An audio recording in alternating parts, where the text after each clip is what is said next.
I'm looking over. I'd like to call the meeting to order and welcome everybody to the Stormwater Appeals and Advisory Board August 7th, 2023 meeting at 6 p.m. We do have a quorum. First item is to approve the minutes from the August 12th, 2019 meeting. Do we have a motion I'll make the motion. to approve? Ms. Skinner? Motion to approve? Motion to approve, yes. We have a motion to approve. Do we have a second? Second. We have a second. All in favor say aye. Aye. Aye. All opposed, motion passes. We have a public comment period if anybody would like to step up at this time. Since no one has moved, we will move on. First item of business, motion to nominate and elect a chairman for a one-year term. I'm sorry. I need to turn that over to legal. So let me turn that over to legal if you don't mind, and he can handle the first one. Sure. So we'll do this in the same manner that we typically would. The floor will be open for a motion to nominate. That's going to be the first order of business. And then once we have that motion to nominate, we will then move to nominations. You can nominate if there's a nomination and that person accepts, then there'll be a second, and we'll take votes in that manner. So to begin with, the floor is open for a motion to nominate. Would anyone like to make that motion? I'll make that motion to nominate. All right. Is there a second? Second. All right. Everyone in favor say aye. Aye. All opposed? Opposed? Ayes have it. The floor is open now for nominations. So if anyone would like to nominate anyone to be chairman, now's the time. I nominate, I drew a blank, That's okay. our existing Mr. Garvin, Mr. Garvin. spotlight's on you, so I understand. Yeah, I drew a blank and he's sitting right next to me. that's just fine. So we have one nomination for Earl Garvin. Do we have a second? Second. Mr. Garvin, is this something you'd like to accept? Yes, sir. Thank you. All right. The floor will now be open for a vote. All in favor say aye. Aye. All opposed? The ayes have it. I'll turn the gavel back over to you, Mr. Chairman. Congratulations. Thank you, sir. Thank you, everyone. Our second item is to motion to nominate and elect a vice chairman for a one-year term. We'll accept any nominations. I would like to nominate Ms. Skinner as vice chair. Do we have a second? I'll second that. We have a second. All in favor say aye. Aye. All opposed? Motion passes. Thank you, Vice Chair. And Ms. Skinner has basically known me her whole life, or my whole life, so I'm surprised she forgot my name. Sitting right next to me. So on to item number 3. Thank you, everyone. Item number 3, review stormwater program and the annual report. Mr. Lyde, where's? I'll turn it over to Ms. Thompson, Stormwater Coordinator for the city. Thank you. Hi, everybody. So we're kind of just going to go through the stormwater annual report for the year, starting at July 1st of 2022 and going through June 30th of this year. A lot of things have happened. I'm pretty much just going to give us the bird's eye view so that we're not here for a whole year. My name is Alex Thompson. I've been the stormwater coordinator since 2020, and I manage the Laverne MS4 permit. And I have a degree in marine biology and environmental science, so this is kind of what I love to do. I'm really passionate about it, and I'm excited to be here and to talk to you guys about it too. So, just kind of a brief background about what is a municipal separate storm sewer system, or MS4. It's basically all of the conveyances that move water from our roads, parking lots, grass, all of it moves directly into our creeks and streams. So this system is permitted by the state, and they have a lot of things that they require us to do and take care of to meet certain measures. So there was a new permit issued in September of 2022 that had a few changes to the measures that they're kind of watching from us. So the 6 topics that they're looking at are the same. They're education and outreach, participation and involvement, illicit discharge detection and elimination, construction site runoff control, post-construction and permit stormwater runoff control, and pollution prevention and good housekeeping. So those are all the same, but what they're looking at within them is a little bit different. So I'll touch on that a little bit as we go through, and I'll look at kind of what we're doing within each of those groups and what our programs look like. So we're required to do an annual report every year that's submitted to the Tennessee Department of Environment and Conservation, their water division. And we're required to do an internal review where we kind of look at what our deficiencies might be and what we're doing really well. And so Gary and I kind of went through and did a really deep dive with a lot of numbers, and it took a long time. We're not going to do that today. I'm just going to kind of give you the highlights of what we found and what we're hoping to do moving forward to make our program really strong. So, starting with education and outreach, there's 3 groups that we're required to target going forward, and that's the general public, the employees of the city of Laverne, and the development and engineering community.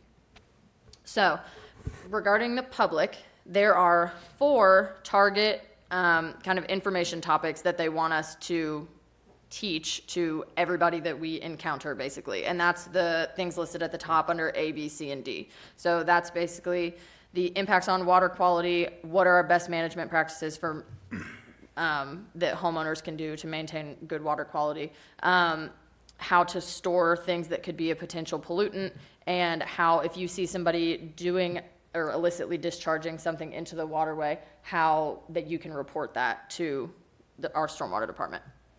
And so the way that it's written is that per the state, we need to have 3 events each year or 3 educational opportunities that meet all 4 of those targets. So a lot of the events can overlap, and you can, if you're able to, you can hit all 4 at once, but for some of our events, that's a little bit difficult. So it just means that you have to have a good amount of events each year that target all of these different things. So some of the ways that we try and do that, we do stream cleanups where we go out and we do, obviously we clean up our streams, but we also have a lot of educational information that happen while we're out there, kind of hands-on learning about this is what pollution can do when it's in the waters.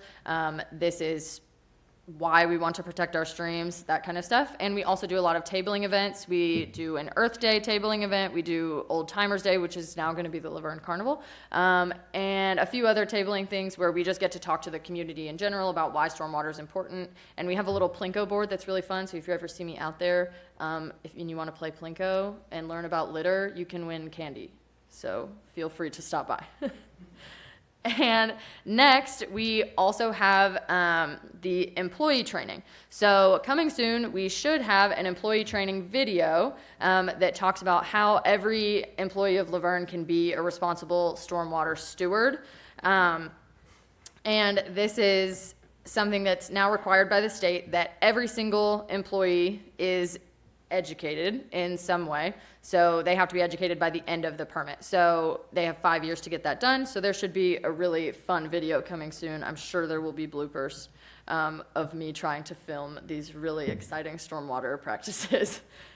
And next is our engineering and development community that we need to target with education. So this typically happens in our pre-construction meetings. So before anybody has or receives a land disturbance permit, we have a pre-construction meeting where we try to get on the same page about how their stormwater practices are important, why they're important, and how they're going to best keep sediment on their site and not let it pollute our waterways.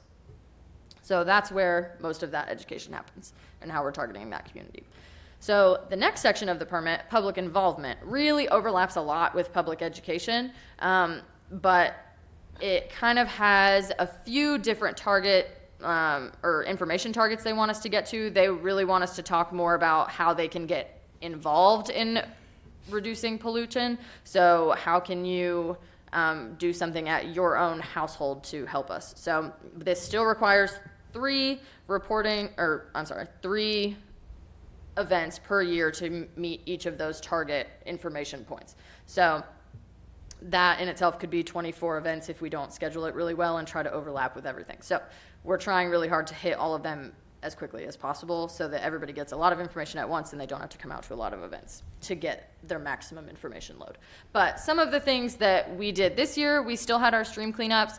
We have something called the Extreme Squad where we do cleanups every month, and we talk to people a lot about why waterways are important. And we also did a program this year where we partnered with the Cumberland River Compact, and we provided rain gardens for 7 homeowners in this city, and it was completely free. We designed them, we had volunteers come and help plant them, and we provided all the plants and all the materials. And this is something that really helped us to show the citizens a way that green infrastructure can help benefit their yard, but it can also help benefit us by reducing the load on our storm sewer system. So it was kind of a mutually beneficial program that we got to do that I was really excited about. Would love to do again in the future, but it's a good way for us to have citizens get involved in our program and make it better.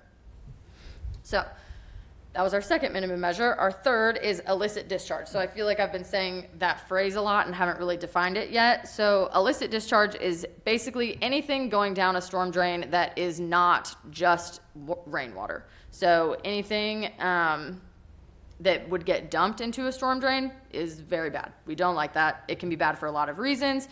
For pollution purposes, it also can be bad for flooding, and I'll get a little bit more into that as we go on. There are a few exceptions for things that are not rainwater that can go into the storm drain, but most of those are emergency situations like firefighting water or groundwater, springs, diverted streams, things like that that are natural water anyway. But pretty much anything that is man-made being dumped in the storm drain is bad. So some of the things that are important for kind of all of us to be on the lookout for, the really big ticket illicit discharges that we want to get on top of as soon as possible, are any type of sewage leak that can cause a lot of issues health-wise, especially in our waterways. Oil or other automotive liquids on the ground, those can be really bad for wildlife. Garbage dumping, it can cause flooding. It also breaks down and can be really bad for our animals that live in the water. Any excessive dirt or sediment on the roadways or in the waterways. That's bad. I always want to know about it. And any pipes, this is kind of a weird one, any pipes that might be looking like they're just dumping randomly into a storm drain and we don't know where they're coming from, that's always kind of something we want to investigate because we want to know where all of those discharges are coming from. So some of the effects of illicit discharge, I won't dive into all of the bad things that can happen, but just really quickly, excessive sediment can be really bad for all of the little critters that live on the bottom of creeks and streams. So if somebody were to come into this room right now and take like a dump truck of dirt and dump it on top of all of us, we wouldn't be able to breathe and we'd be very sad. And that's basically what happens to the things that live in waterways if we allow a bunch of dirt to run off onto them. So it's important we try and control that as much as possible. And one of the statistics, I don't like to do a lot of numbers and things, but this is the most telling to me, is that 1 gallon of oil can pollute 1 million gallons of water. And when you get oil in a waterway, anything that breathes with gills, like a fish or any of those little critters that live under rocks, is going to get oil in their gills and then they suction together and they can't breathe anymore. So it's pretty much just sad all around. So we like to limit oil in the water as much as possible. And it also matters for us because we get all of our drinking water from Percy Priest Lake. So Percy Priest in the Cumberland River. So if we're dumping a lot of pollutants in there, it just becomes more and more expensive for us to treat that water and for us to have good, clean drinking water to use for showers, drinking, whatever. So that's why it can be important for us too, going forward. Not if we didn't care about the wildlife, we'd like to keep our waterways clean for ourselves as well. So as far as illicit discharge goes in our reporting, we also have to create a storm sewer map that really shows every single storm structure in the city. So every inlet and every outfall and everything in between. So we have every inlet, the head walls, the ditches, all of that. It's a lot of points, and it looks like this. We've been working on it for a while. It's a little hard to follow, but basically every single one of those points has a direction that says this inlet is going that way, or this inlet is going that way, and it connects to this inlet, and it goes to this outfall. So each point has a lot of data connected to it. So the structure type that basically says that's what this point is, the receiving stream saying if something goes in here, it ends up out here. So if we dump oil into this storm drain, it could be affecting our wildlife at Hurricane Creek or East Branch or wherever. So it kind of helps us get a handle on what the effect of illicit discharge would be. It also allows us to look at the maintenance of our stormwater structures. So every time we look at one of these and we're going through doing our mapping, we say, does this need repair? Is it okay? Might need repair soon? Or this is great, looks perfect, we probably just fixed this last month. That kind of stuff. But it also allows us to do our illicit discharge risk mapping. So is this storm drain or this ditch or this parking lot somewhere that is going to have a high risk of illicit discharge? So would it have a high, like if it's a restaurant, they might have high risk for grease dumping. Is this a parking lot that does automotive repair? They may have a high risk for oil. So it's not necessarily saying that they're in trouble or they're doing anything wrong, but it's something we have to watch to make sure that they have all the control measures in place. And then we also are noting, is illicit discharge present? So is this something we need to move forward with enforcement? So this is something we have to do recurring every 5 years, which is a lot, but it's important to help us keep the waterways as clean as they can be. So we also are required to report to track all of the reporting of illicit discharge instances. So if somebody calls and says, hey, I saw somebody dumping oil in the storm drain, I have to write that down in this form and say when they reported it, who reported it, where it was reported, how did we do it, how did we take care of this problem, how did we go look into doing enforcement. Was this an illicit discharge violation in the end, or did it end up just being a mistake, something like that? And then when was it resolved is the most important part. So when did we get it finally all the way taken care of, or when did we take our first steps of enforcement is really what the state wants to know. They want to know, did it take you 7 days to get that taken care of? We almost always get it done in like less than 48 hours. So we're okay on that stance. And then, or at least we take our first action steps within 48 hours. So really the most important thing, if somebody could see this today to take home from this presentation, if you see any type of illicit discharge, call my office, let me know, and we'll try and get it taken care of. So that's number 3, illicit discharge. Number 4 is construction stormwater runoff control. So we currently have 22 active construction sites. So I'm saying it in a kind of a broad way. If we have a subdivision, it may have 200 permits in it for a building, but it's counted as one active construction site. So Scott Warwick is our full-time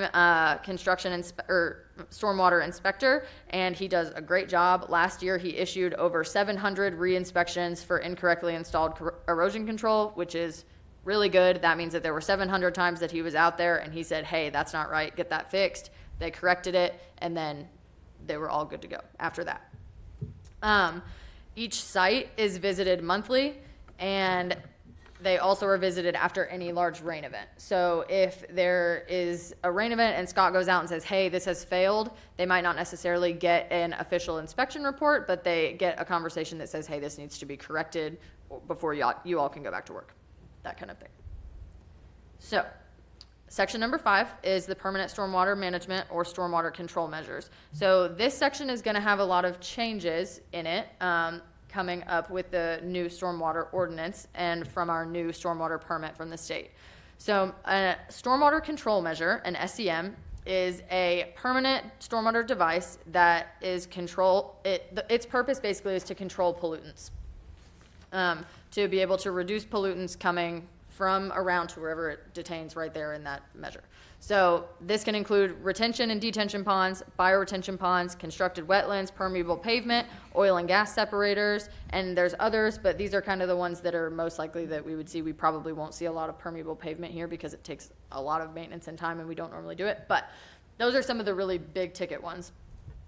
And going forward, one of the things that we have to do is create an inventory of every single stormwater control measure that's in the city. So be that ponds, oil and gas separators, anything that's used to kind of control pollutants. And we have to say what type of SCM it is, the date it was constructed, when it has been inspected, when it will be inspected in the future, and who owns it is really the most important part, is knowing who's responsible for taking care of this structure in perpetuity. Like who's going to be the one held accountable for making sure that this works the way it's supposed to.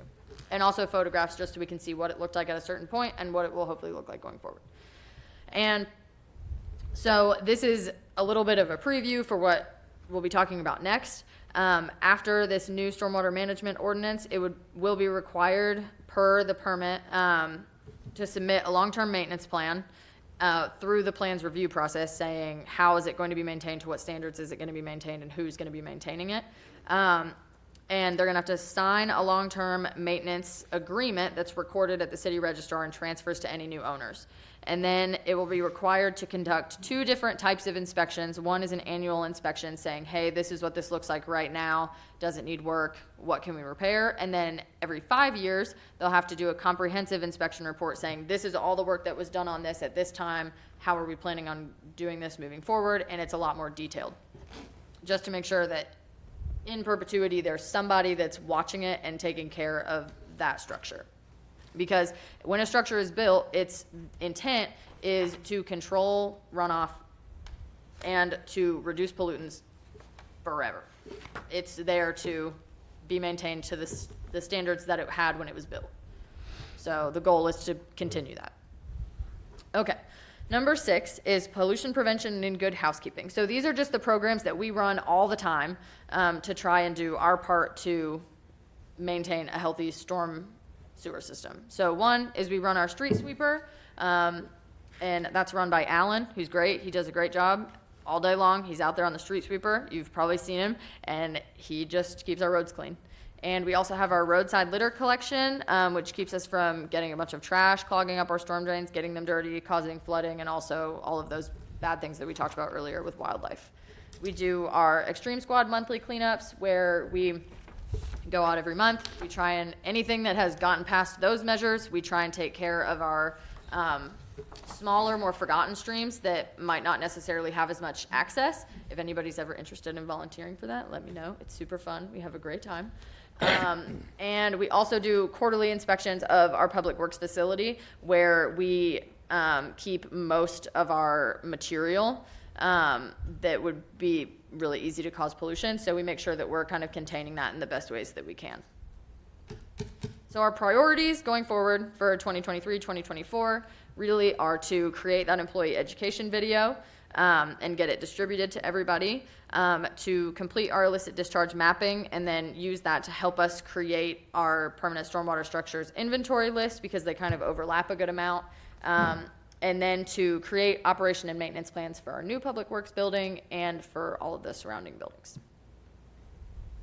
That's it. Does anybody have any questions? No, ma'am, good job. Alex, do they have to take any action on this? No, there is no action. Just smile at me and tell me you really liked all of that information. I think you did a fantastic job. Thank you. Very good job. You had a lot to work with. Right, so our E. coli, Ebola numbers are all good for the past few years? So we have some sad news that most of our streams are impaired. There is a lot of work to be done, basically. That's why our illicit discharge reporting is so important, for if we see anything that we can take action on quickly to help us improve. Mostly E. coli. We have a few streams that are impaired for E. coli, and we also have a few that are impaired for sediment. So, and habitat alteration, which is where you lose the riparian buffer on the side. So there's a few things that we can do better that we're trying to improve on. I would say illicit discharge is the most important one, and then protecting our buffers. Yeah. The 2 streams we got that runs into Percy Priest is Hurricane Creek and Flint's Branch. Yeah. They're the 2, I guess, would be the leaders that runs. So whatever runs off of the ditches, the streets in Laverne, most of them will run into Flint's Branch or Hurricane Creek, or over there around Bill Stewart, you got Sinking Creek. Is Sinking over there, too. Creek.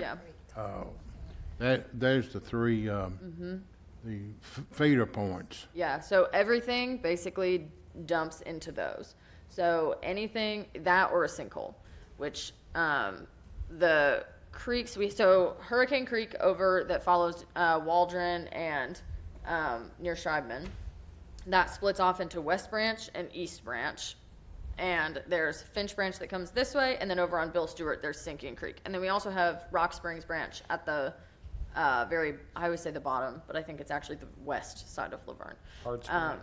The storm drains that's in the street, now, the storm drains, now it runs into the sewer system, right?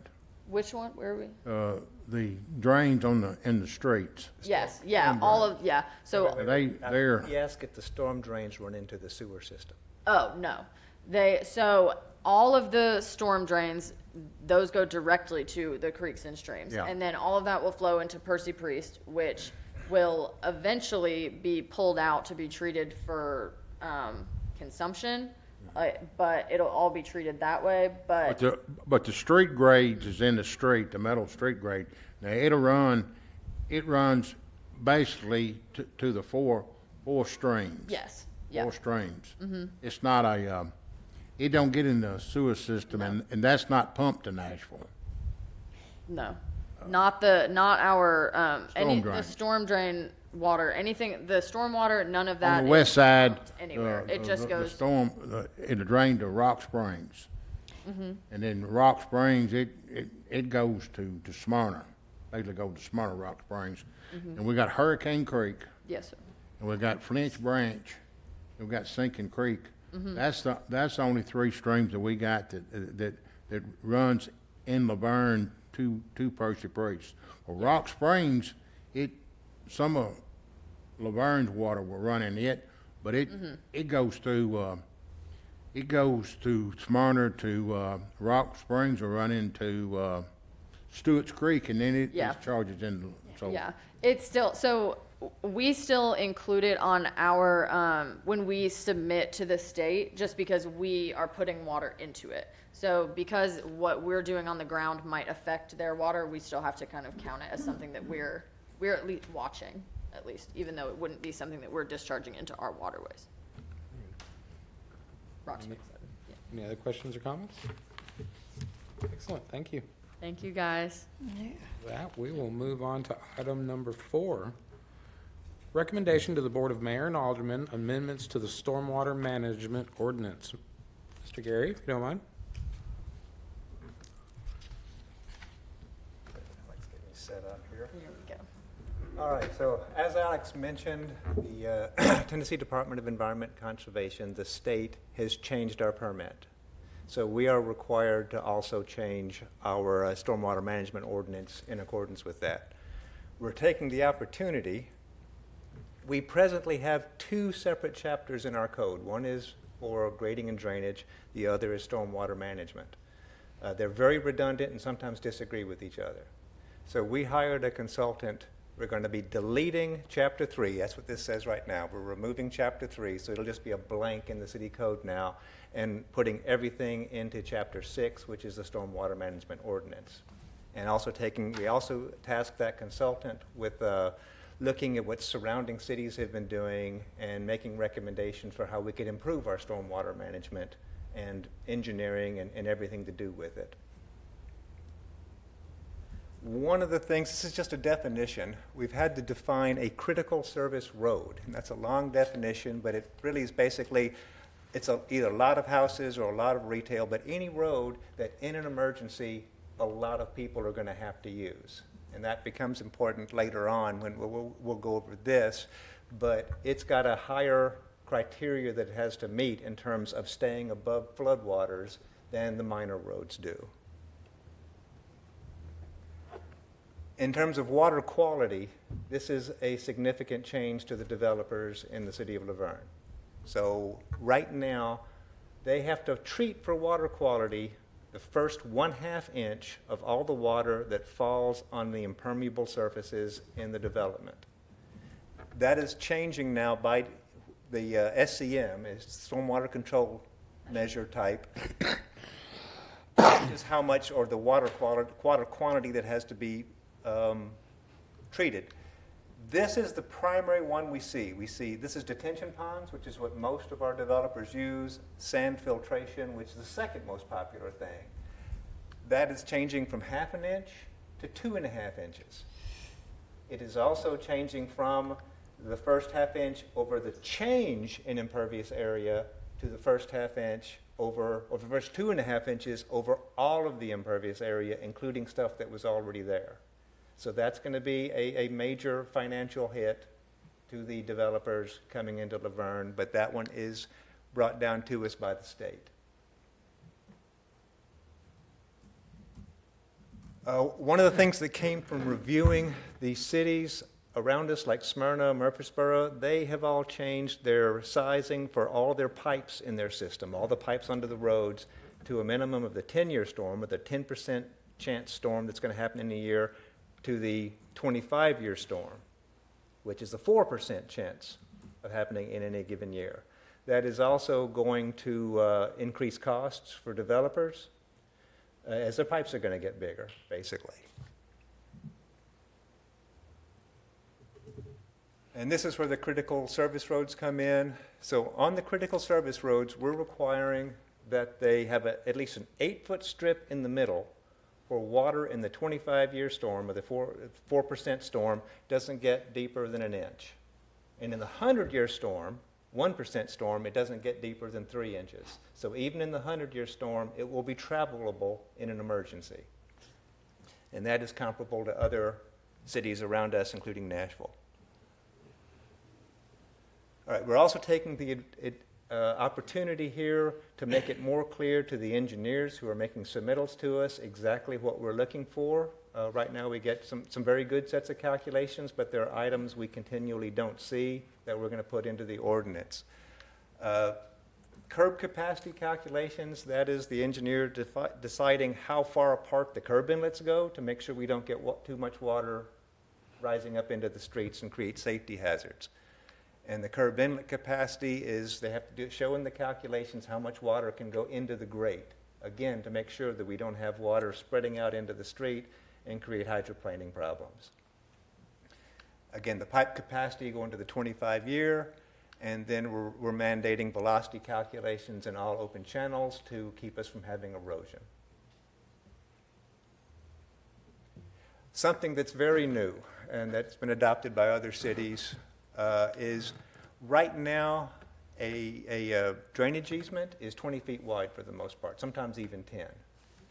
Now, the submittals have come into me with pipes 30 foot deep with 20 feet wedged in between 2 houses. Okay, so if we ever have to dig that pipe up, we're in a world of hurt. And it becomes, as you can see, this is to scale. That's our little 6 foot tall worker. And you can see if this went straight up, that would be an incredibly unsafe condition. Matter of fact, a collapsed trench that collapses around somebody to the armpit level or higher squeezes their diaphragm, they can't breathe, and people will die and have died in trenches that collapse just down to here. So we have to take this very seriously. So the new ordinance will call for the deeper you put your pipe, the wider your drainage easement gets. And that is for the safety of the city workers. And now I will turn it back to Alex. Hi, again. So, with this next section of the ordinance, so this is talking again about those stormwater control measures of the SCMs, and this is kind of what I touched on a little bit in my earlier presentation. So, after the adoption of this ordinance, developers will be required to submit a long-term maintenance plan and a maintenance agreement during the plan's review, just to make sure that those SCMs are maintained in perpetuity. And that agreement is going to be required to be submitted to the county registrar to be recorded and put on the plat, to make sure that that's going to transfer from owner to owner. And then still continuing on with the SCMs, but moving on to a section about inspections of those SCMs. They are required to conduct annual inspections of them in perpetuity, forever, for the life of that structure, to submit also that 5-year comprehensive inspection that is completed by a registered construction professional, an engineer, or a landscape architect that's really familiar with what needs to be done to maintain these SCMs. And those will all be required to be submitted to the city of Laverne, so we can say, check, yes, good, that is being taken care of the way it needs to be. And then the next section that we are looking at changing just a little bit is the water quality riparian buffers. So a buffer is basically the area from the top of bank of a stream 60 feet out. So that is supposed to be made up of native trees, bushes, and grass that acts as an area for water to recharge and be cleansed before it gets into our creeks and streams. So the city of Laverne currently has a 60-foot minimum buffer, but this section of the ordinance will allow the following activities to be permitted from 30 feet to 60 feet. So not all the way up close to it, but that back half of the buffer. So that's public greenways, biking trails and walking trails. Private walking and biking trails can be reviewed on a case-by-case basis by the city engineer. Infiltration-based stormwater control measures, such as infiltration trenches or biofiltration on a case-by-case basis. Road and utility crossings, linear utilities, and there may be some other limited uses that can be approved case by case, but it's important to note that economics or constructability of a development can't be used as criteria for allowing something to be placed in the buffer zone. So the state minimum for a buffer is 30 feet, and ours kind of exceeds that, so that's why we're making a little bit of allowances for that. And then there's a few other kind of clarifications for that. So if a stream is identified by the state of Tennessee as having unavailable parameters for siltation or sedimentation, so that's an unhealthy stream, or as being an exceptional Tennessee water, it's a really, really great stream, the activities listed above are permitted no closer than 30 feet to the top of bank. So you can't do those things any closer than 30 feet. And additionally, there has to be an average of 60 feet through that development. So if you cut it down to 30 for one of those, for something you want to install, there is going to have to be 90 feet of buffer somewhere else to make sure that you're kind of balancing out that development. And then the buffer must be measured to the interior edge of the activity. So if you wanted to do like a bioretention pond, you're going to measure not to the center of it, you're going to be measuring from that closest edge to make sure that the whole thing is 30 feet out. And then the last one that we have in section 14608, which is illicit discharge. Any person responsible for a property or premises which is or may be the source of illicit discharge, so they're discharging something that is a pollutant into our waterway, will be required to implement at the person's expense the SCMs necessary to prevent further discharge of pollutants. So if somebody has a parking lot that is just dumping oil into a waterway, they may be required to install something that can keep that from happening continuously. And discharges from existing SCMs that have not been maintained or inspected in accordance with this ordinance, or they're not being maintained to the requirements that were set before this ordinance was put into place, shall be regarded as illicit discharge. So if they have something that's not functioning correctly and it's causing a bunch of erosion or sediment to go into our waterways, that can be held as something that's illicit discharging, and they'll need to correct it, or they will have to begin enforcement type action. Do you have any questions or comments? Thank you, ma'am. I got a few questions. When's the last time this meeting has been held? 19. This board, 2019. 2019? Yes, sir. Okay, another thing, the three creeks, like Hurricane Creek, Flinch Branch, and Sinking Creek, Yes, sir. does the state require Laverne to take water samples from them streams as it discharges into Percy Priest Lake? No, we're not. We have to do certain sampling. So every reporting year we have to do so every 5 years we have to do some type of monitoring of the water to see how healthy it is, what things we can improve on. And typically they do that with, it's called benthic macroinvertebrate sampling. So you go out and you sample the organisms that live in the water, and that's kind of indicative of how healthy the waterway is.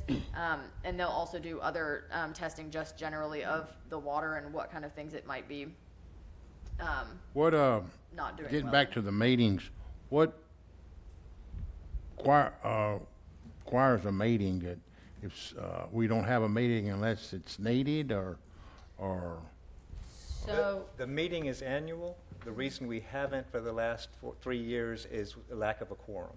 And I think one was Okay, flooded okay. and We the have other- it annually, once a year. Yes, sir. But It's an we hadn't annual had it, meeting. okay. I was wondering why it had so long. Right. And, another thing, you spoke about, the subdivisions that's coming in, is required to have bigger pipes. Okay? Bigger pipes coming out of a subdivision, like if you got a 20-inch pipe, and it's discharging out of a subdivision, what's gonna keep that volume of water when it's a heavy rain?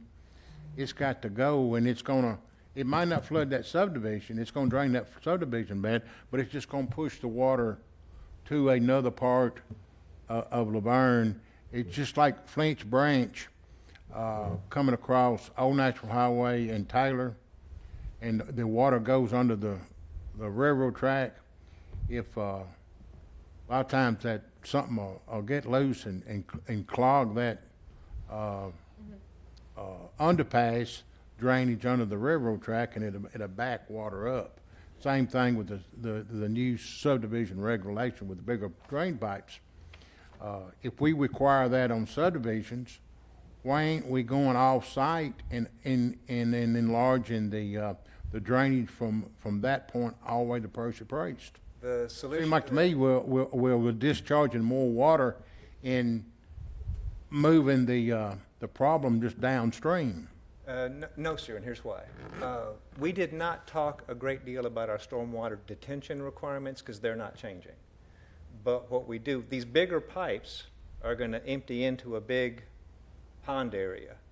And that pond area is going to have a small pipe at the outlet of it. So the water's going to flow in through the bigger pipes, but it's going to back up, it's going to be stored, and going to be let out a little bit at a time in order to keep the downstream pipes from having to be upsized. And that's been a part of the stormwater management ordinance for years. Like on a 25 or a 50 or 75 or 100-year flood, that the 100-year floods usually comes in more than 100 years. It usually comes about every 30 years. When that tension pond gets filled and the water overflows over that tension on the small pipe, it's still gonna have a problem. On what they call a 100-year flood, which we get every 30 years now, The 1% flood. I mean, it's gonna flood. And we do, I mean, that is the official flood that the federal government has adopted, that That's all from insurance FEMA. is set by FEMA. We require that the study look at the 2-year, the 5-year, the 10-year, the 25-year, the 50-year, and the 100-year. And they have got to prove that the peak amount of water that's coming out of that detention basin is equal to or less than what it was before the thing was developed for all those different storms. You are correct. If it gets over the 100-year storm, if we have a 2010 event, that's 500-plus year event, nobody's system's working. Everything's overtopping. But the mathematical models, and I say that very clearly because we both know reality and how much water falls out of the sky is different. All we have is math models, but the math models are up to the 1% or the 100-year storm. I know I'm 63 years old, and I have witnessed 2 of the 100-year floods. Once in '79 and one in 2010. And both the famous said, well, that's a 100-year flood. Well, it's come out with 30 years. Right, and that's why I always stress that it's a math model, it's not reality. And it's just, the 100-year flood is just a math for the 1% chance any given year. Anything's subject to happen. Anything is subject to happen, yes. Because 2010 should not have happened. So, Well, one reason why the 2010 was so bad, when I was a kid and I grew up next to Stones River and then the Percy Priest Lake.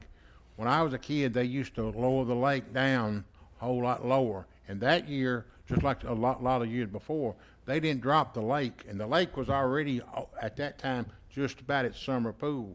When it come that heavy rain, the water had nowhere to go because the lake was already full and it started backing up. Yes, sir. If they would have dropped the lake, what they did, like they did back in the 70s, 70% of them people that got flooded wouldn't have got flooded. But I believe the reason they don't drop it like it is Four Corners, Fate Sanders, and Elm Hill, they drop it down, they can't get the boats out. and just from what I remember, Mr. Waldron, the I believe our dam below us was having some construction issues, which is Right. why they couldn't release the water, and it just kind of hydraulic dammed upstream, but Yeah. fortunately. But for the last 40 years, they hadn't dropped it down like they did back in the 70s. Because if they had, if the level of the lake, I think it's, I might be wrong, 490 foot above sea level. I think that's about Summer Pool. You know, the 79, I don't know much about it. I think 79, but I know 2010, the lake was pretty full when that rain come in. Yeah, it was. So, with the exception of the changes that y'all made, a lot of this is really housekeeping for the federal government and state government? State government, yes, State sir. government? Very good. Do we have any further questions or comments before we entertain a motion? And when motion is made on this item, we will need to either make a favorable or unfavorable recommendation to the Board of Mayor and Aldermen. Yes, sir. So at this point, we will entertain a motion. I'll make a favorable recommendation to them, because it's, you know, we've improved our part. But, you know, I don't see no reason sending a unfavorable, because, you know, it's, what we're doing is better than we had. It was better than we had. So we have a motion for a favorable recommendation to the Board of Mayor and Aldermen on this item. Do we have a second? Second. We have a second. All in favor say aye. Aye. All opposed? Motion passes. We'll be sending a favorable recommendation to Mayor and Alderman. On to our next item. Item number 5, approve variance, Pinnacle Point flooding issue. Mr. Gary. One moment, please. While my IT director gets me set up. All right, this is an issue that has been ongoing for years. It has spanned 3 different city engineers and a consultant. So as you can guess from that, and things have been tried. It takes place at 4401 Benjamin Franklin Drive, and the people who live there are in the audience along with other members of the Pinnacle Point Homeowners Association. The engineers, we've tried 2 engineers back. We put a curb up there, hoping that would keep the water out of this house. That has not really worked. I believe the Homeowners Association made changes to the outlet of the pond last year, 2 years ago, and that mathematically helped a little bit, but really when you're scared every time it rains, the fact that you're might get flooded every 4 years, 2 months rather than every 4 years isn't really enough. So what we tried to do, and I've met with Dennis Laws of the Homeowners Association, and we tried to come up with what would actually make a significant difference. And the reason we're presenting it to y'all is we have not found a solution to this that would make a significant difference that does not require a precedent-setting variance to the stormwater management ordinance. And I'm going to get a little engineering on you, but I'm going to go over it in kind of detail. So the purpose, basically just what I've said, the purpose of this variance request is to determine if the City of Laverne Stormwater Advisory will grant a variance to city codes for water quality and water quantity, because in my opinion, my professional opinion, without such a variance, there's no reason for the stakeholders to expend the extensive engineering costs associated with pursuing these options presented. The existing situation is where I go all engineer geek on you. All right. So, right down here is the house in question, 4401 Benjamin. This is Pinnacle Point subdivision. That's the school. Here's Lake, Waldron Road. And down here is Rock Springs Road. So the amount of water, it's not kind of hard to see, but this big area here is 200 acres that drains right past Pinnacle Point that does not go through this pond. Then this red and this green, those are together about 80 acres that go into the pond. 60 of those acres go into the storm drain system, the pipes and inlets in Benjamin Franklin Road. They either pass through them or flow directly in, and 20 of it goes by other means into the pond. So again, so all of this kind of culminates with this house here having repeated problems. And that's, again, easier to see the area that bypasses Pinnacle Points and goes down 750 feet through Smyrna till it hits Rock Springs. Down here is a house at 5074 Rock Springs Road, which is about 150 feet off of that stream. All right, and here's, again, the area that goes into the pipe system in Ben Franklin and the area that does not go into the pipe system at Ben Franklin. 60 acres, 20 acres for a total of 80. The pond drains out through the woods at Martins Bend subdivision and then goes down through that subdivision and also gets to Rock Springs after a small detention pond. Looking close at Benjamin Franklin Drive, now here's 4401. We have pipes coming in down Sparrow Gap Drive. They get into this pipe system here. There's a ditch behind the houses here that takes a great deal of flow coming all the way from the school down to here, gets into this pipe. It gets in, has to turn a hard left. Again, right, then left. Right in, these two area inlets are right in front of 4401. Then it comes across the street, has a junction box here, and then turns again and comes out into the pond. And here's the outlet structure as it heads on out into Martins Bend. And now as it falls out of the outlet structure, it goes past these two houses, 3505 and 3509 Martinswood Lane. It crosses this street, which I should have labeled. Then it goes past these two houses, then two more houses, and this is a well-defined ditch, and these 6 houses are pretty high above the ditch. But now we get into the flatter area. This is a detention basin that is actually these people's backyard. It's their entire backyard, and it comes down to here, and these 2 houses here are now relatively low. So if we have an overtop here, these 2 houses are in jeopardy. The primary challenge, and that's what's been going around. Everybody's been guessing what causes this problem. Is it because the pipes are too small? Is it because the pipes do this? One was lowered, one was changed. But really it boils down to the difference, that's not readable, but the difference in elevation between the top of this outlet structure and the floor elevation, and particularly the garage floor elevation of 4401 Benjamin Franklin Drive.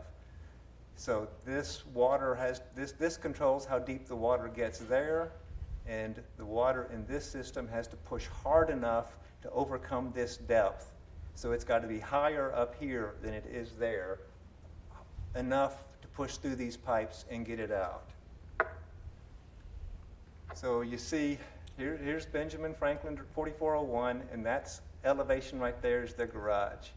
This is the outlet structure. That elevation just above the outlet structure is the same as that elevation there. It's about this much.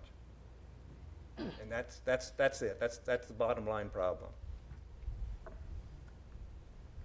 So in the last couple of years, I think the Homeowners Association brought an engineer in, and they put in a new outlet structure. And there's the elevation, 687. That's about a little more than a foot below the garage elevation. But if you look here and here, that's the 50-year storm. That's the 100-year storm. The 50-year storm is very close to the same elevation as the garage. The 100-year storm is above that, very close to the actual floor elevation of the house. And as we talked about, we as engineers want the houses to be above the 1% storm, not below it. So you can see, as I talk through it, this is the 60 acres is flowing through this and coming through here, and all of that water has got to come through. In addition, a great deal of water is hitting this, and water doesn't like turning hard left. So this gets all swirly. It's called turbulent is the engineering word, but it's a good word for it. And that slows the water down and pushes it through here and makes it that much harder to push through. But again, the main thing is the elevation in the pond in a gully washer storm rises very quickly, and these curb inlets in here, again, I have not been working here that long, but the math says, and everybody who's seen it says, they start operating in reverse. Water starts pushing out of the curb inlets into the street and filling up this area. And if you look at the grades, this is kind of a hollow, that's the head of a hollow that starts right here. So this house is in sort of a low area, which drains on down into a low area down below here. So there's two options. The first one is to reroute the stormwater completely away from the pond. And that is to take this green area that flows into this system, and instead of taking it into the system, putting a new pipe in and taking it up to the stream. It is completely undetained and has no treatment for quality whatsoever. There's not enough room over here to do either of those things. So you can see that pipe is removed, and all the water coming down here and here goes this way and into the stream, totally bypassing the pond completely. And there's not sufficient space in this. You can see how big the pond is. That little bit of space, we're not going to, it's called a bathtub. It means, and the peak storms just go right through it. It doesn't do a thing.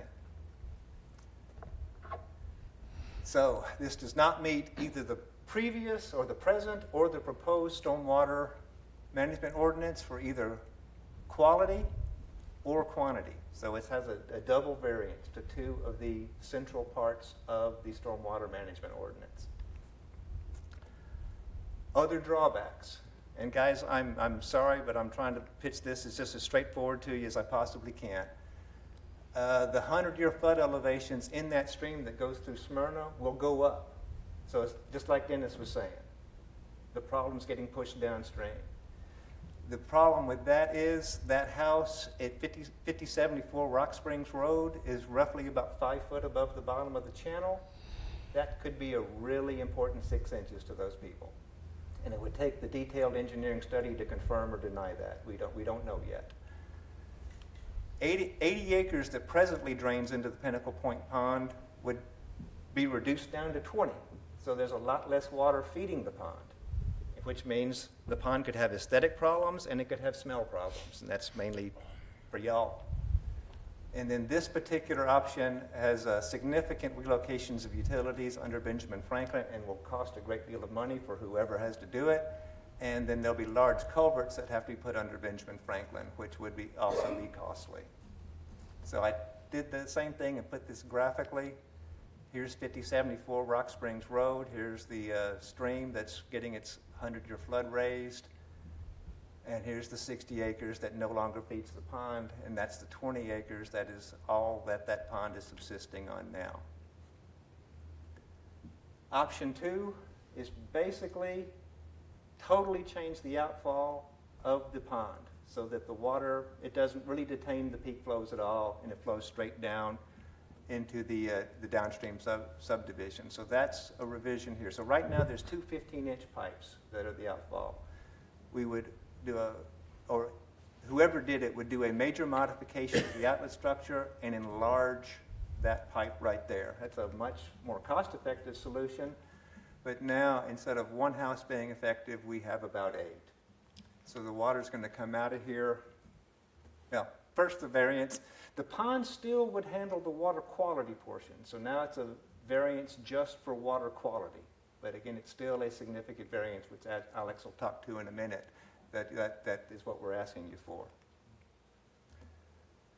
So the other drawbacks, 100-year flood elevations, and in this case, water velocities will be increased significantly downstream through the woods at Martin's Bend. Upsizing of the culverts likely would be required not only at our outfall, but also at Martin Woods Lane and at Martin's Bend Drive. Again, that's to keep those last 2 houses from possibly being flooded by an overtop. And then the homes at 2029, 2023 Martin's Bend Drive are at risk if the culvert under Martin's Bend Drive overtops the road. And the detention basin behind 2029 Martin Bend Drive is not designed for these higher peaks. So that just kind of cascades on downstream. And again, this is the graphic version of that. So if we let a bunch more water out here or a higher peak out here, We have faster, deeper, and more erosive flows in this channel, possible upsize, possible erosion, possible upsize, and this detention basin would have to be looked at in that engineering study. So, the variance request that the City Engineering Department is putting in front of y'all is that the City of Laverne Stormwater Advisory Board grant a variance from City Code 14-6033C and 14-6034E to Pinnacle Point Subdivision Homeowners Association for the sole purpose of providing relief to flooding at 4401 Benjamin Franklin Drive. The final determination regarding whether any proposed relief measure qualifies for this variance will be at the discretion of the City of Laverne City Engineer. We don't want this to be an overarching variance that a developer could use with a cost motive, with a profit motive. We want it, this is solely to try and solve a problem that's been existing at 4401 Benjamin Franklin Drive for several years. So at that point, I would like to ask Alex to go over with you the more legal discussion of the precedence of granting this variance. So, and Gary said a lot about what kind of precedent we would be setting here as well. I think he's covered a lot of it, so I'll keep it really fairly brief and try to be as blunt really as we can be. So for the first option, really we're dealing with, as we said, a quality issue. So that means that we're out of compliance with the state standards that TDEC sets for us about this is how we have to treat all of our water and what standards we have to meet there. And I know we had mentioned we want to set this as something that would be a one-time situation, but it's hard to set that precedence and say that there is a way around these if we're allowed to ignore TDEC's requirements for one reason. It's hard to say what other reasons there are going forward. And for the second, we are dealing mostly with a quantity issue, which is also part of the standards that we have set, and it's hard to say whether or not we would like to set the precedence of we can take a problem, however severe it may be, and potentially push that downstream.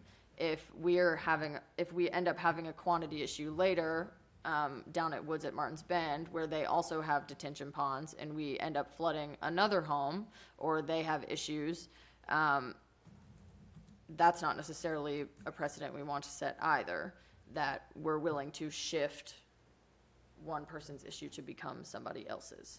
So those are things. And just to give a little bit of background information for the ponds at Woods at Martin's Bend as well, they've had some, not necessarily as significant stormwater issues in the past, but they have already had repairs done to their stormwater system for their curbs and things in front where they had some upsized curb inlets and things like that. So it could become a bigger issue to increase the amount of water that they're seeing if that is to be the potential outcome of this. So really both options set a potentially dangerous precedent about whether or not we can ignore the quality and quantity that TDEC has set in front of us. It's just my not very fun opinion to deliver. Is it okay if I do one clarifying thing? Because I wasn't expecting to be able to say. It's up to the chairman. Yes, so once they finish their report, I'll have you come to the podium, state your name, and we'll go over everything. Okay. Well, we've actually finished. Yes, that's. Okay. If anybody from the neighborhood would like to say anything, please come to the podium. State your name and address for the record. Thank you. Sally Spear, 4401 Benjamin Franklin Drive. Thank you, ma'am. Just for clarification, we have flooded approximately 14 to 15 times since we moved into the home in September of 2018. So this is not a once every 4 years. This is truly every time it rains, we live with sandbags in our house. And so I just wanted to clarify that to help you understand that it is extremely frequent that this takes place. We can rain for long periods of time, for days on end, and if it's a slow, steady rain, we're just fine. It's the ones that pop out of nowhere And those are the ones that we get up in the middle of the night to have to get up and see if we're about to flood or not. And we literally have about 2 minutes from the time we see the water starting to rise in the intersection in front of our house until it is inside of our house. Our front door is the same height as our garage. We do not have steps up into our home. So with that being said, it's not just the concrete in our garage that's a mess. It is the interior of our home that we are fighting with as well. We had this inherited to us. It was not disclosed properly when we purchased the home in 2018. And there is a long history of this being a rental home that was owned by the developer prior to the purchase from the people ahead of us. And so this is something that the developer has been well aware of. And this is something that we are literally stuck with. Who's going to buy our house at this point? We don't have an option here. So. Thank you. Thank you very much, ma'am. Please, sir.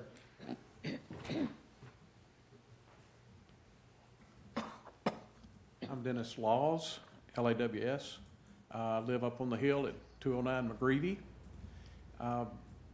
The problem seems to be that the original developer converted a farm pond into a way to comply with the retention requirements of the new subdivision. There are still at least 18 additional lots above Sparrow Gap and McGreevy that have not been developed that will have to come down into this area unless something is changed. The fact that the school had a recent addition also added some additional water into that area. So the long-term problem has been the pond was okay when there was a small subdivision, but as long as the subdivision grew, the pond didn't increase capacity with it.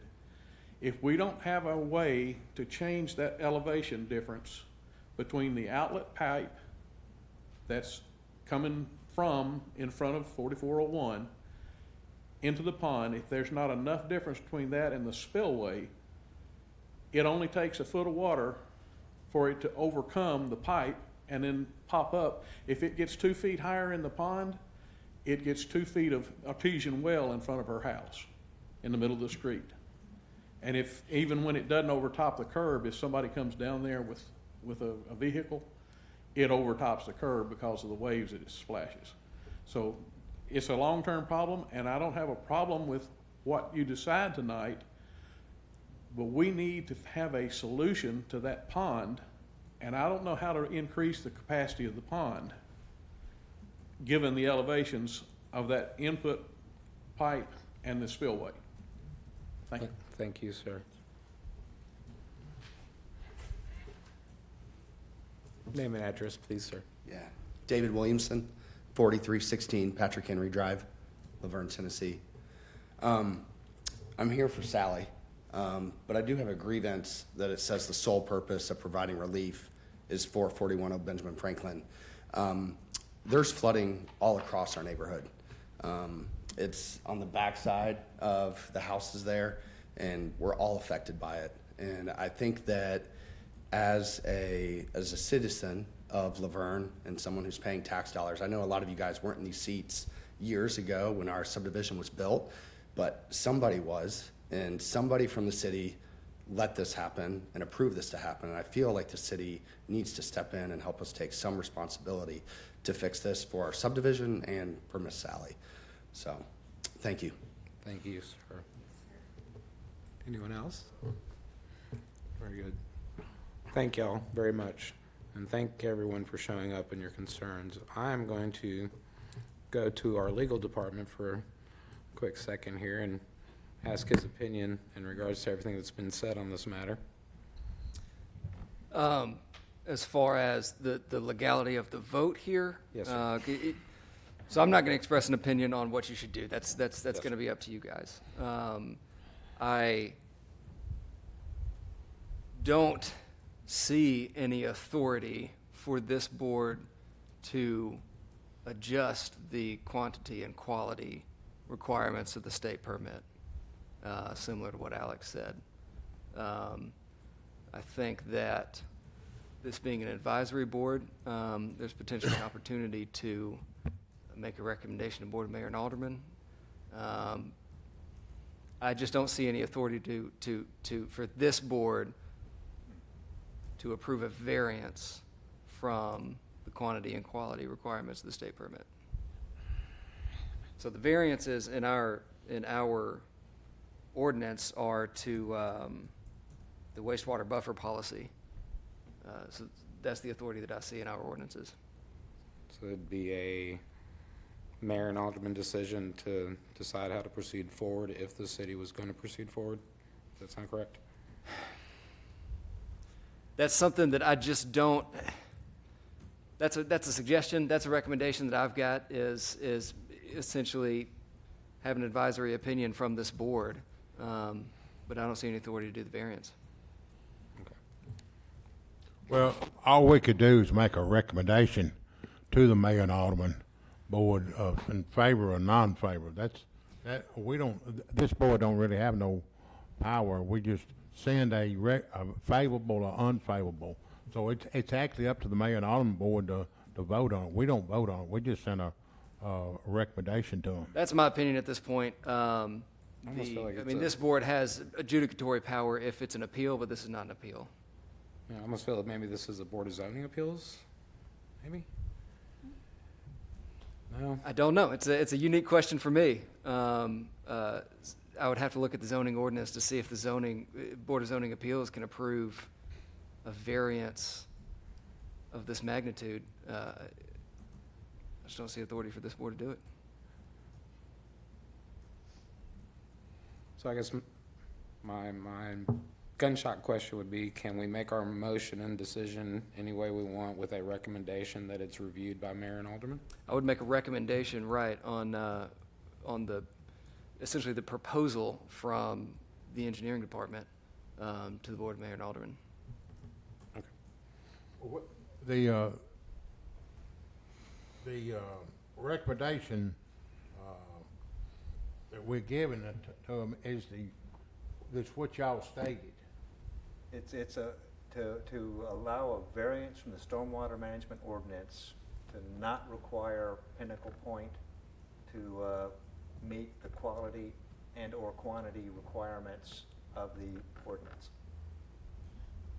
So if we send them an unfavorable, we're saying that we don't want them to meet the requirements, right? An unfavorable would be against the variance, and that would be you recommending not to grant the variance and enforce the stormwater management ordinance as written.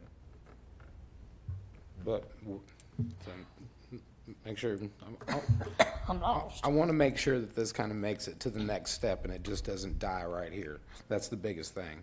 We're trying to do everything legally. We want to proceed forward. We want to make sure that somebody is continually looking at this. So my question would be, favorable or unfavorable, we can make a recommendation for the mayor and alderman to review the information from engineering. Right. Well, either way, if we send a favorable or unfavorable, it's not gonna die here. It's gonna move to mayor and alderman with just a recommendation. No, sir, this is a approval variance. So, Okay, we're down on number 5. yes, sir. So we would be making a motion yes or no on the variance, but we can include in that motion wording to have this move forward to be reviewed by mayor and alderman. Okay, well, this don't. 1 second. this item That's don't- basically, yeah. Thank you, Dennis. It's going to be a recommendation to Board of Mayor and Aldermen, favorable or unfavorable. You can add conditions to it, I think would be the, Well, it doesn't state that on the approved value. This is an approval. This isn't a recommendation. That's what I was mixed up. I was mixed up on Well, 4 and 5 Mr. Chairman, recommendation. I apologize for that, because I did a little bit of research, and I thought y'all did have that authority. Mr. Dodd knows a lot better than I do. So if y'all would consider in your motion not using the wordage given to you in the agenda, and use a recommendation to the Board of Mayor and Aldermen rather than an approval for the variance. The approval shouldn't have been on the list. Correct, I was incorrect. Okay, that's what had me messed up. Okay. Gotcha. I was thinking that We're all on the same page? I did not know that. that's the best way I'm seeing to go forward with this right That's now. what had me fused when it had a approval, and Right. I didn't think we had the power. Yeah, I understand. I think this is the best way to go forward on that. Kyle, you got any thoughts on? Mr. Brown, you got any thoughts on this? I mean,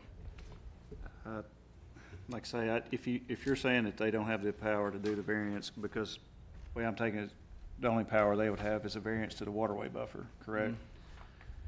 Yeah, I think the only thing you could do is make a recommendation to the mayor and alderman to, and I don't know the best, I don't think it would be a variance. You're not recommending a variance to them. I definitely think it would be more or less to pursue looking into this matter to some type of resolution. I don't know if a variance, because if this board doesn't have the power to do a variance, I don't think the mayor and alderman's gonna have the power to it'd do it. be a discussion point or something.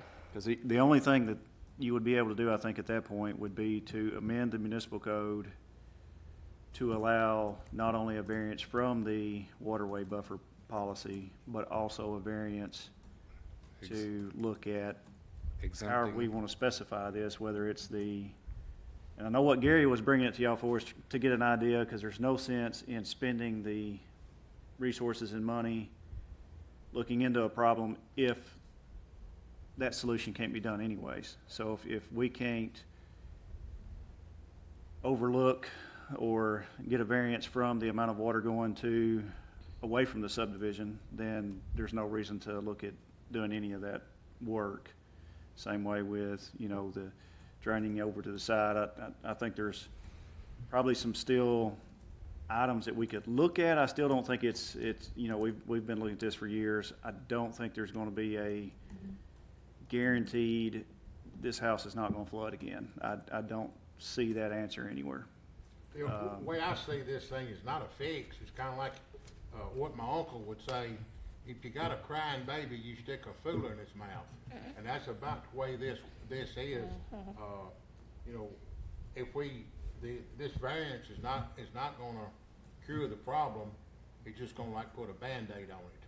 Well, I think there's one thing, and I don't know how open, and really I don't like bringing this up in a public meeting like this, but when you start looking at the cost of what it's going to do to run new pipes, whether it's upsizing, whether it's utility conflicts, whatever you've got to do, and then you end up discharging, let's say we choose that one option and put another pond, even though we were saying earlier undetained, but let's say we put a small pond and take some of the water. If it's still not going to fix the problem, now you've spent, $200,000, $300,000 and you didn't fix the problem. So one option may be to pursue maybe a purchase of the property, and then that way it doesn't flood anymore, because we would then have to demo the house and create a overflow pond there or something. Now that's way extreme, and I have not talked about that to the homeowner. But that is something the mayor alderman would have the authority to do, is should we pursue, for whatever reason, purchasing the property or something like that. And another thing, you look at the big picture, with that Harbor Ridge subdivision coming in, and then that development coming in on the Smyrna side, on the other side of the Rock Spring Church, that's going to drain into Rock Springs Creek. Yeah, but that's not going to have any effect on this problem. Well, it will if that creek goes over banks. That's not going to affect this problem. This problem is straight directly with the subdivision. Yeah. You're just old saying the water's not going to run uphill. Very true. There is no way that something could be done to keep the water from the house and letting it flow through the pond. That's basically what Gary was trying to explain, is that we've looked at several different options, and it all comes back to the elevation of the home. So even if you was to add, let's say, a foot around the whole thing, what are you going to do at the driveway entrance? Because the water's just going to go to the low spot and then come down the driveway and still do the same thing, and they're still going to have the same problem. And that's what we're trying to prevent, is if we're going to spend a lot of money and try to fix this, then it needs to fix the problem, and not be just money we spent just to say, hey, we tried everything we could, but we knew it wasn't going to work. That's, we don't want to just spend money to spend money.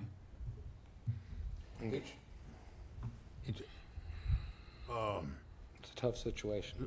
The summer flood, the summer pool at the Percy Place, I'm pretty sure it's 490 foot above sea level.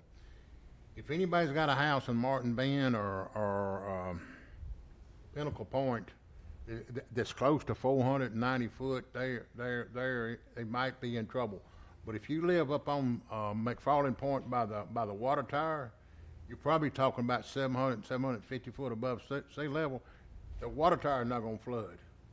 But if you're down here in Martin Bend and summer pool is 490 foot above sea level, and you're sitting down there at 530, 535, you know, you better have a boat in your driveway. Well, The city approved it somewhere. I don't know if you would approve it today if it came before you, but somebody approved it in 2012. so over the years, numbers have changed, and you know, population has changed, numbers have changed. Yes, that property has flooded. We have been dealing with it for a long time. The city has spent countless hours. I myself have personally been out there before you owned the property. So don't think that at any point, any of us that are concerned have dropped the ball. We have been trying. We've really been trying. We have been since we moved in, but to tell me a house on top of a hill's not gonna flood and mine at the bottom of the hill is, that's not helping. No, and we're gonna try it. So we're gonna try and get this, what I call upstairs, and see if we can't proceed forward and get this looked into. Since you brought it up, I'll just tell you, if the city wants to buy my lakefront property and demo it, you can have at it. Not the, Heartache, I'll let you have it. we appreciate the offer, however, this is not the venue nor the time for that conversation, and we can discuss that at a later date and time. So at this moment, if we have any further questions or comments from this board, let's get this upstairs so we can get it talked about. Further questions or comments from anyone? Well, nothing I hadn't already talked about. You know, what they supposed, like Kyle said, spend $300,000 or $400,000 to better it. It's going to better it, but if it's going to fix it, especially when that stuff is above the church over there, and then Arbor Ridge is coming in. You know, we just, it's like that crying baby. We could stick a fuller in his mouth to keep it from crying right now, but sooner or later the baby's going to get tired of that fuller. Any other questions or comments? With that, I will make a recommendation that a unfavorable recommendation in regards to the variance, with a side note that asks for the mayor and aldermen to look into this problem further and see if we can't rectify and find a solution for it. Once there's a motion on the table, do we have a second? Well, that's good, but I don't, illegal, can we do that?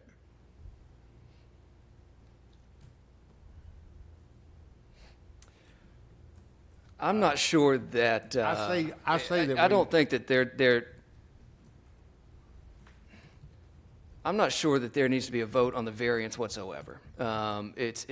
It's more like, and I'm not sure the appropriate procedure here. Maybe maybe defer this item or something, and have a separate recommendation. I would not vote up or down on the variance. So let's go ahead and have a motion. If you wouldn't mind withdrawing your motion, if you so choose. I withdraw my motion that I just made. It's been a long time since I made, but they used to table stuff. Table it used to not vote it yes or no, but it kept it out there floating around. I don't know if tabling it would. Well, tabling it would keep it with this board for further consideration. So I don't think that's the way to go. I think a separate motion here is going to be the best measure. So essentially, or no action taken. no action taken on the variance, and a motion for the Board of Mayor and Aldermen to consider the city engineer's request for solutions to the flooding at Pinnacle Point. Good. Everyone fine with that? I am fine with that. I make a motion for no action on the variance with a recommendation for the mayor and aldermen to look into the city engineer's recommendations on the flooding items at Benjamin Franklin Drive. That motion's on the floor. And I second. We have a second. Thank you, sir. All in favor, say aye. Aye. Abstained, the reason I'm doing it, I don't know if we can legally do that, but I'll make my vote to abstain. I will vote aye. So, motion passes. Any other questions or comments from the board? Legal? Nothing that hadn't already been said. Yes, sir. Thank you, sir. With that, meeting adjourned. Thank you, everyone, for your time.